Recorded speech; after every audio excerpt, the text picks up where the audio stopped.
Halo guys, kembali lagi di channel Yende. Di video kali ini saya akan mendongeng alur cerita film Mission Impossible 3 yang dirilis pada tahun 2006. Disutradarai oleh J.J. Abrams dan dibintangi oleh Tom Cruise, Ving Rhames, Philip Seymour Hoffman, Michael Monaghan, dan masih banyak aktor keren lainnya. Film ini adalah urutan ketiga dari seri film Mission Impossible.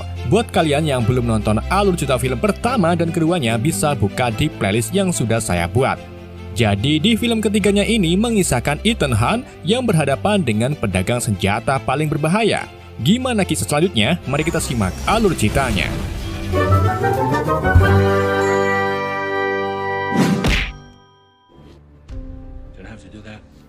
Sebelum masuk ke ceritanya, kita bahas dulu hubungan Ethan dan Nia Nordhoff di film sebelumnya, di mana tepat setelah 3 tahun terjadinya virus Chimera di MI kedua, Ethan memutuskan untuk pensiun dari pekerjaannya sebagai agen IMF dan menetap di Francisco bersama pacarnya yaitu Nia. Namun di suatu hari saat Ethan baru saja pulang ke rumah, ia menemukan tubuh Nia berlumuran darah dengan 3 tembakan di dadanya. Dan setelah beberapa bulan dari pemakaman Nia ini, Ethan bertemu dengan seorang wanita bernama Julia Madey yang ia temui saat Ethan jualan kopi Starling di Danau Wanaka. Dan dari sinilah cerita MI ketiga dimulai. Singkat cerita, hubungan Ethan Hunt dan Julia sudah berjalan 4 tahun dan keduanya memutuskan untuk bertunangan. Di tengah acara pertunangannya yang dihadiri banyak sedulur, Ethan tiba-tiba dihubungi oleh seseorang yang menuntunnya untuk bertemu di supermarket.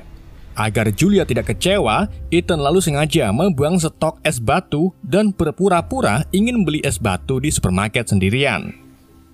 Sesampainya di supermarket, Ethan bertemu dengan si penelpon yang merupakan asisten direktur operasional IMF bernama John Musgrave. Di situ, John menjelaskan tentang niatnya memanggil Ethan, di mana beberapa hari yang lalu, IMF menugaskan anak didik Ethan yang bernama Lindsay Ferris untuk menyelidiki seorang pedagang senjata ilegal bernama Owen Davian. Namun sayangnya misi Lindsay ini ketahuan dan ia kini diculik oleh Owen. Maka dari itu, John meminta Ethan agar kembali ke pekerjaannya dan bergabung untuk menyelamatkan Lindsay. John lalu pergi dan memberikan pesan misi yang berada di dalam kamera disposable. Saat Ethan membuka pesan misinya, John memberitahu kalau Lindsay dibawa ke Berlin. John juga sudah menyiapkan tim yang akan bergabung dengan Ethan. Mereka adalah Declan Gormley, Shanley, dan rekan setia Ethan bernama Luther Steichel. Seperti biasa, saat pesan misi berakhir, pesan tersebut meledak untuk menghilangkan jejak dari musuh. Ethan yang baru saja bertunangan kemudian berpikir panjang lebar mau ambil misi ini atau tidak. Namun Ethan tiba-tiba merasakan getaran di hatinya untuk mengambil misi tersebut, seolah-olah pekerjaan ini sudah menyatu dengan diri Ethan. Ethan pun akhirnya memutuskan kembali menjadi agen demi menyelamatkan anak didiknya. Ethan lalu berpamitan ke Julia kalau ia ada kerjaan sedot WC di luar kota. Rupa-rupanya sampai saat ini Julia masih tidak tahu kalau Ethan ini merupakan agen IMF. Karena pada dasarnya seorang agen memang harus menyembunyikan identitasnya. Di pagi harinya, Ethan bergabung dengan 3 anggota tim lainnya untuk memulai misi penyelamatan Lindsay yang diculik di suatu gedung di Berlin. Dalam misi ini, Ethan dan timnya dipersenjatai dengan senjata canggih dan juga bom untuk melawan anak buah Owen.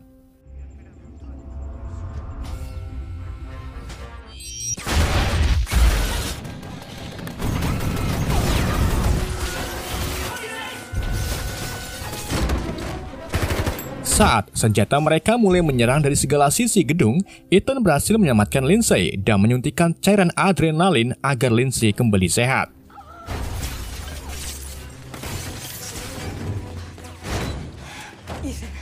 Lindsay lalu mengungkapkan kalau ada sesuatu yang ingin ia beritahu ke Ethan. Namun di situasi seperti ini, Lindsay tak sempat memberitahunya, dan yang dipikirkan mereka adalah melarikan diri dari tempat tersebut.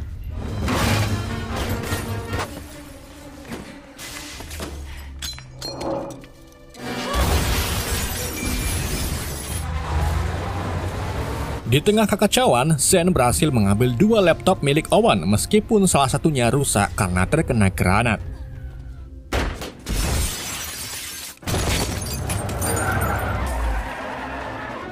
Luther lalu menjemput Ethan, Lindsay, dan Zen dengan mobil van. Kemudian dilanjut dengan dijemput oleh Declan menggunakan helikopter.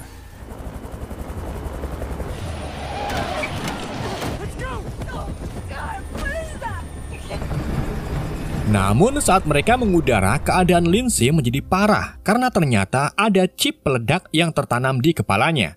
Ethan pun mencoba mematikan chip itu dengan menggunakan defibrillator. Sementara Declan berusaha mungkin menghindari helikopter musuh yang dari tadi mengejarnya dari belakang.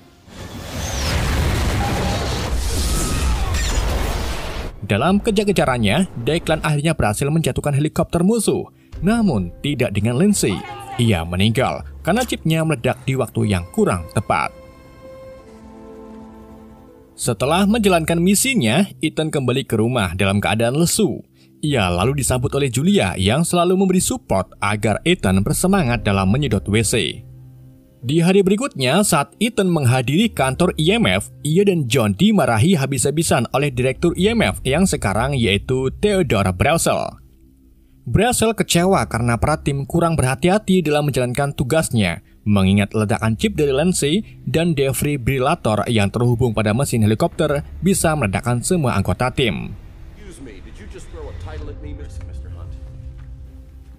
Keesokan harinya, upacara pemakaman Lindsay pun dilakukan.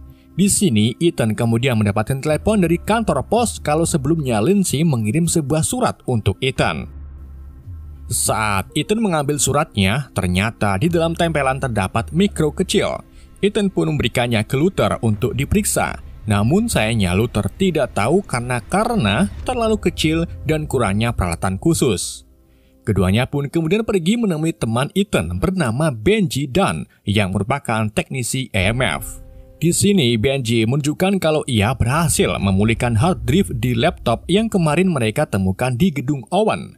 Ternyata hard drive itu berisi rencana Owen untuk mencuri dan menjual senjata berharga yang disebut Rabbit Foot atau kaki kelinci. Pastinya senjata ini bukan main-main dan kemungkinan menjadi senjata berteknologi tinggi yang mampu menghancurkan seisi dunia. Terlepas dari itu, Benji menemukan informasi kalau nanti lusa Owen akan berada di pesta perayaan Vatikan untuk melakukan sebuah transaksi. Ethan pun mengambil kesempatan ini untuk menangkap Owen di sana secara diam-diam tanpa memberitahu IMF. Sebelum menangkap Owen, Ethan pergi ke rumah sakit untuk menemui Julia yang merupakan seorang perawat di sana. Ia lalu berpamitan kalau ia ada kerjaan di luar kota selama 2 hari.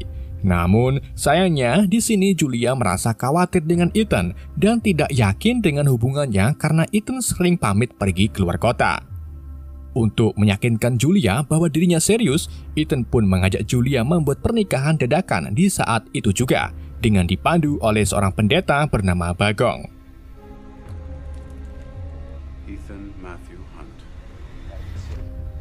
Di hari berikutnya, Ethan, Luther, Declan, dan Zen mulai menjalankan misinya. Mereka memulai dengan Ethan dan Declan menyamar sebagai kurir dan sengaja memogokkan mobilnya, kemudian membuat keributan untuk mengalihkan pengendara lain. Ketika para pengendara teralihkan, Ethan segera menyusup ke pagar Vatikan yang terletak di pinggir jalan. Ethan lalu memasang gambar CCTV palsu, kemudian menyamar sebagai pendeta sehingga ia bisa masuk ke area gedung tanpa melewati pemeriksaan. Begitu pula dengan Declan yang berpura-pura menjadi seorang YouTuber. Setelah masuk ke area gedung, Declan kembali menyamar sebagai penjaga keamanan. Saat Zen datang sebagai tamu tak diundang, Declan langsung beritahu para penjaga bahwa Nyonya Zen adalah teman panitia. Para penjaga lain pun mempercayai Declan yang pada akhirnya Zen berhasil masuk tanpa adanya kecurigaan. Sementara itu, Luther memilih menyusup ke ruang bawah tanah gedung melalui saluran air dan bertemu dengan Ethan di sana. Zen kemudian memulai tugasnya, yaitu mengambil gambar Owen Devian dari segala arah melalui kamera di bedaknya. Foto-foto tersebut lalu dikirim ke Luther dan ternyata foto ini untuk digunakan sebagai desain membuat topeng Owen. Dan di film ketiganya inilah kita baru saja diperlihatkan cara membuat topeng ala agen IMF. Setelah topeng selesai, Ethan bersiap-siap untuk menyamar sebagai Owen. Agar penyamaran berjalan lancar, Ethan juga menggunakan alat seperti stiker di lehernya. Fungsinya untuk mengubah suara Ethan seperti suara Owen. Sekali lagi, kita juga diperlihatkan kehebatan tukang edit di film ini yang menunjukkan transisi mulus saat topeng Owen dipindahkan ke kepala Ethan. Zen kemudian kembali beraksi dengan menumpahkan minuman anggur di kemeja Owen. Dengan begitu, Owen terpaksa pergi ke toilet untuk membersihkannya sambil membawa koper berisi kaki kelinci. Di saat itulah, Ethan masuk ke toilet melalui lubang udara dan menyergap Owen. Ia lalu memaksa Owen membaca beberapa kalimat, tujuannya agar mereka mendapatkan rekaman suara yang akan dipakai untuk penyamaran Ethan. Tak lama kemudian, Declan datang untuk membawa Owen melalui lubang udara. Tapi di waktu yang sama, tiba-tiba bodyguard Owen datang. Untung saja, efek suara Owen telah selesai sehingga Ethan bisa berbicara dengan suara Owen dan menyuruh bodyguard tersebut pergi dari toilet. Setelah Declan membawa Owen pergi, Ethan mulai melanjutkan penyamarannya sembari membawa koper kaki kelinci. Ethan dan Zen lalu membuat sedikit drama untuk mengelabui bodyguard Owen, di mana Zen mengajak Ethan ke hotelnya. Dengan begitu, keduanya bisa kabur tanpa kecurigaan. Ketika Zen membawa Ethan menggunakan mobil Lamborghini-nya, Zen menghentikan mobilnya tepat di atas lubang selokan. Keduanya pun cepat-cepat kabur melalui lubang selokan tersebut, sebelum akhirnya mobil meledak untuk memalsukan kematian Owen.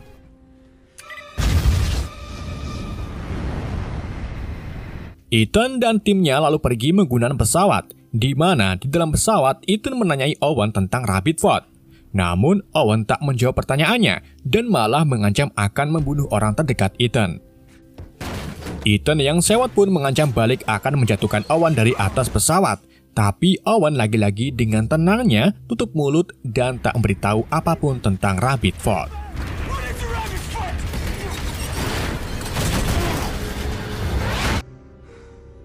Saat mereka mendarat, Ethan dan timnya masukkan Owen ke dalam mobil SWAT, kemudian dibawa ke kantor IMF. Dalam perjalanan menuju ke kantor, Luther akhirnya berhasil mendapatkan isi microdot dari Lindsay yang ternyata berisi video pengakuan, di mana sebelumnya Lindsay menyadap telepon Owen melalui jaringan IMF dan menemukan panggilan masuk dari kantor Theodore Brazel. Karena hal inilah, mereka meyakini bahwa Brazel ternyata diam-diam bekerja sama dengan Owen. Saat rombongan Ethan sedang melintasi jembatan Teluk Caseypack, tiba-tiba mereka mendapat serangan dari pesawat drone dan para tentara bayaran.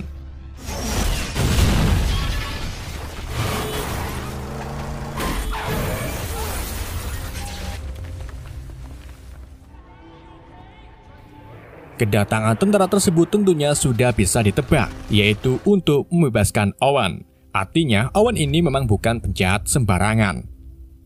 Gak cuma itu, tentara tersebut juga menyerang Ethan tanpa melihat sekelilingnya yang penuh dengan warga sipil. Ethan pun tak tinggal diam. Ia segera mengambil senapan G-30 di mobilnya dan mendapatkan serangan ketiga dari drone pengintai.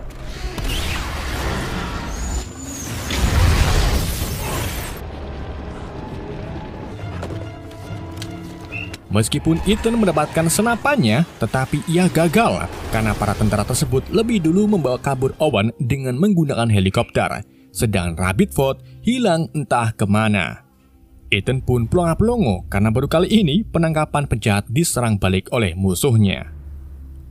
Mengingat ancaman dari Owen, Ethan pun segera pergi ke rumah sakit untuk membawa Julia ke tempat yang aman. Namun sayangnya usaha Ethan gagal karena Julia sudah dibawa oleh anak buah Owen.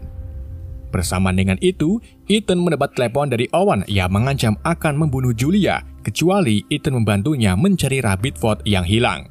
Jika dalam 48 jam Ethan gagal, maka nyawa Julia yang akan menjadi taruhannya.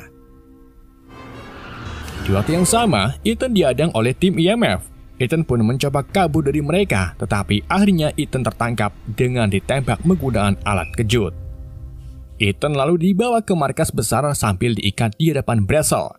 Di situ, Brazel memfitnah Ethan kalau ia menjadi pembelot di IMF dan membantu kaburnya Owen dikarenakan Ethan tiba-tiba ikut kabur saat di jembatan Caseypack.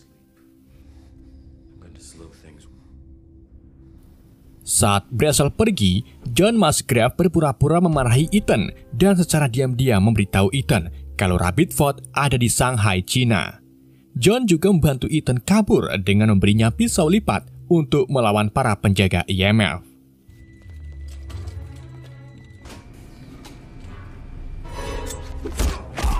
Dengan bantuan John, Ethan pun akhirnya bisa keluar dari markas besar IMF. Tak mau mengulur waktu lama, Ethan kemudian langsung menuju ke bandara untuk pergi ke Shanghai. Sesampainya di Shanghai, Ethan pergi ke suatu rumah yang sudah disediakan oleh John sebagai markas. Gak cuma itu, ternyata John juga mengirim Luther, Zen, dan Declan untuk membantu si Ethan. Di sini mereka mulai menyusun rencana agar mencapai gedung Hansen-Lu, tempat Rabbit Fort disimpan. Tapi gedung tersebut sangat susah untuk dimasuki karena terlalu ketat penjagaan. Ethan pun memiliki ide yang mustahil dilakukan, yaitu memasuki atap gedung dengan cara berayun dari gedung tinggi di sebelah gedung Hansen. Setelah mempersiapkan segala peralatan, Ethan Hunt dan Luther menaiki gedung sebelah, sedangkan Declan dan Zen melempari bola bekel ke arah dua penjaga atap untuk membuat mereka panik.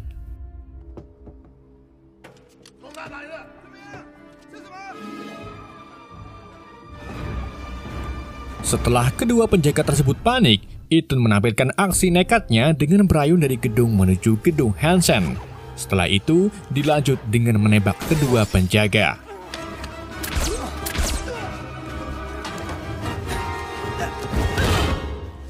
Setelah beberapa saat di dalam gedung Hansen-Lu, Ethan mengabari yang lain kalau ia berhasil mendapatkan Rabbit Fort. Ia lalu mencoba kabur dari gedung dengan cara melompat dari jendela kaca dan menggunakan parasutnya.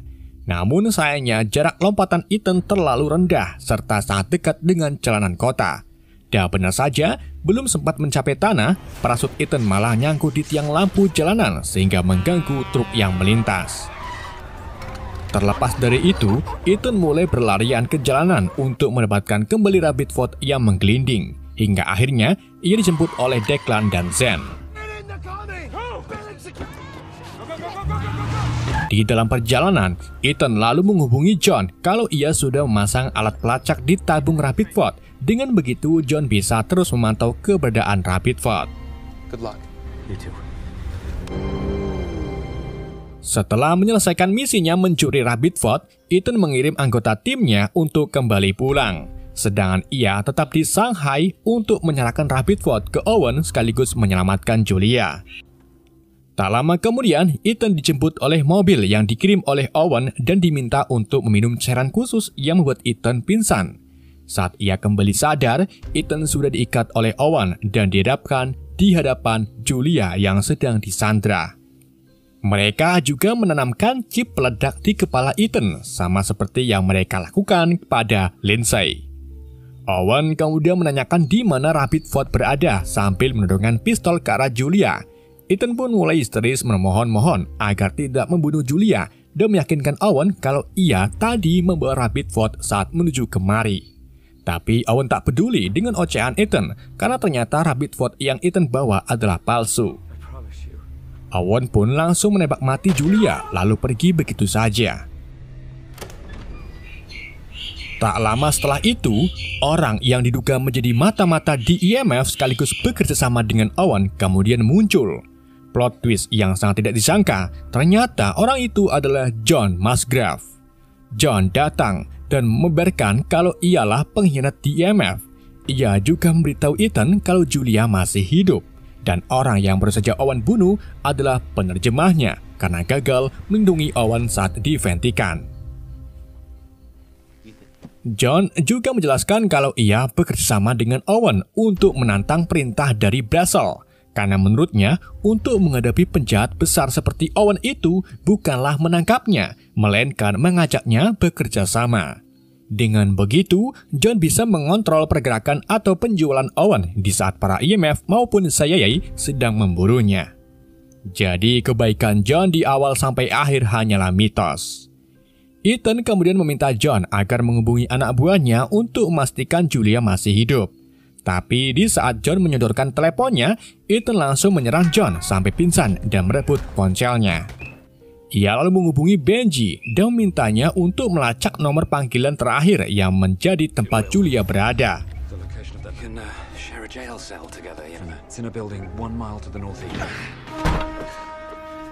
Setelah berhasil mendapatkan posisi Julia, Ethan segera menelusuri jalanan dengan arahan dari Benji.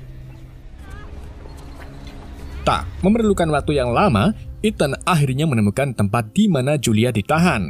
Di sana, Ethan berhasil mengalahkan 2 penjaga. Setelah itu, ia mencoba membebaskan Julia. Namun, di waktu yang sama, Owen datang kemudian mengaktifkan chip di kepala Ethan yang membuatnya migran serta tidak mampu melawan balik.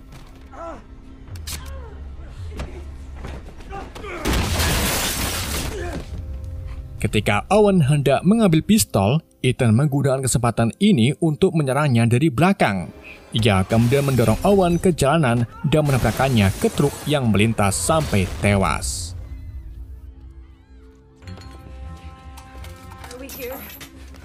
Setelah membebaskan Julia, Ethan meminta bantuan Julia untuk memasang defibrilator dadakan dengan tujuan mematikan chip ledak yang ada di kepalanya. Ethan juga mengajari Julia cara menggunakan pistol untuk berjaga-jaga jika ada musuh yang datang. Dengan arahan Ethan, Julia pun menyetrumkan Ethan hingga membuatnya tak tersadarkan diri. Gak cuma itu, Julia juga membunuh beberapa anak buah Owen menggunakan pistolnya, termasuk John yang ternyata membawa Rabbit Ford yang asli. Julia kemudian kembali mengurus Ethan dengan pertolongan pertama dan berhasil menyelamatkan nyawa suaminya tersebut. Setelah musuh dikalahkan, Ethan pun memberanikan diri untuk jujur kepada Julia bahwa dirinya seorang agen IMF. Singkat cerita, saat kembali ke negaranya, Ethan mendapatkan sembako sebagai ucapan terima kasih dari Brazel. Ia juga membawa Julia ke tempat kerjanya dan mengenalkannya kepada rekan-rekannya. Film pun bersambung.